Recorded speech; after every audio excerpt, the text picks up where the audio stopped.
Acclamons la parole de Dieu. Louange à toi, Seigneur Jésus.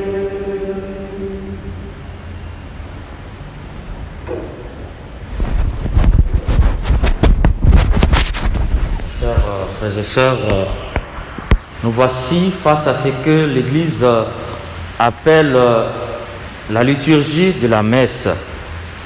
Souvent, l'on nous dit que Jésus a participé au culte de son peuple et non à une quelconque liturgie. La liturgie, selon certains, n'est pas biblique. La messe est un culte rendu au Dieu grec que les catholiques ont récupéré dans le but de conduire le peuple de Dieu dans la perdition. La messe, selon eux, est le culte de Satan, un culte de magie. D'emblée, nous devons reconnaître comme catholiques qu'il y a une différence entre le culte et la liturgie de la messe. Le culte, cultus en latin, signifie cultiver, soigner, entretenir. Le culte est l'ensemble des actes que pose une communauté pour honorer, entretenir et soigner la relation avec Dieu.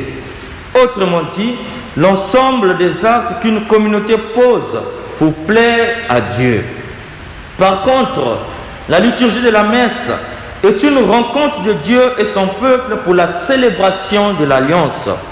C'est d'abord Dieu qui prend l'initiative de venir à son peuple pour exercer en lui, avec lui et par lui, son agir sauveur. Le culte, c'est donc une partie de la liturgie. Autrement dit, la part du peuple dans la liturgie. La réponse de la communauté face à l'initiative de Dieu qui vient et se rend pleinement présent dans la liturgie de la messe pour le sanctifier et sanctifier son peuple. Les textes d'aujourd'hui viennent un peu nommer, nous donner les éléments fondateurs de la liturgie de la messe. Dans la première lecture, Pierre et Jean repartaient dans le temple. Ils n'avaient pas encore pris conscience que la résurrection du Christ fait passer le culte à la liturgie.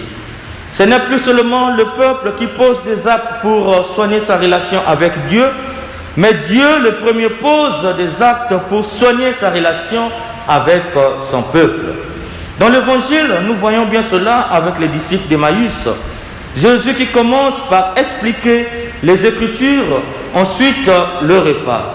C'est cela la liturgie de la messe avec ces deux parties. La liturgie de la parole et la liturgie eucharistique. Mes chers frères et sœurs, la messe est bien le sommet de la prière. C'est le lieu de la célébration de deux mystères. Dieu qui exalte l'homme et l'homme qui exalte Dieu. Dans la messe, ciel et terre se rejoignent pour adorer le Dieu trinitaire, le Père qui nous a créés, le Fils qui nous a sauvés et l'Esprit qui nous vivifie. À la messe, la grâce de Dieu se répand sur chacun de nous et c'est au nom de ce bonheur que nous jouons notre part en posant des actes pour soigner cette relation.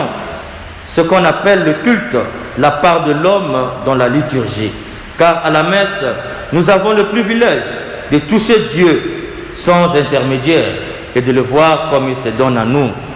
Mes chers frères et sœurs, chaque participation à la messe nous ouvre grandement les portes du paradis. Dieu se fait tout en tous dans la messe. Dieu nous fait miséricorde. Il nous pardonne nos péchés et se donne totalement par sa parole et par son corps. La résurrection du Christ nous fait prendre conscience que l'action de Dieu est inséparable avec l'action de l'homme. Si vous dites nous participons au culte, vous enlevez l'action de Dieu dans l'action de l'homme. Les disciples d'Emmaüs avaient des soucis et grâce à la messe dite par le Seigneur sur le chemin et sur leur maison, ils ont eu gain de cause. La messe est donc la réponse de Dieu à la préoccupation de l'homme. C'est la communion parfaite entre le divin et l'humain.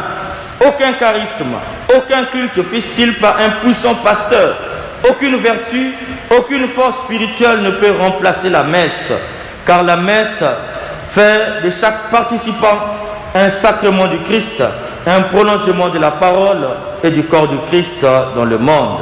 Mes chers frères et sœurs, si nous réalisons ce que constitue le poids de la messe et son impact dans notre existence quotidienne, nous cesserions de courir à gauche et à droite pour rechercher des réponses à nos interrogations existentielles.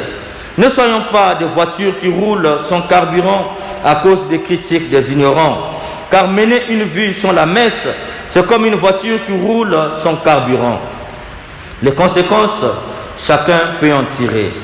Que ce mercredi de l'octave, Dieu augmente en vous le goût de la messe. Amen.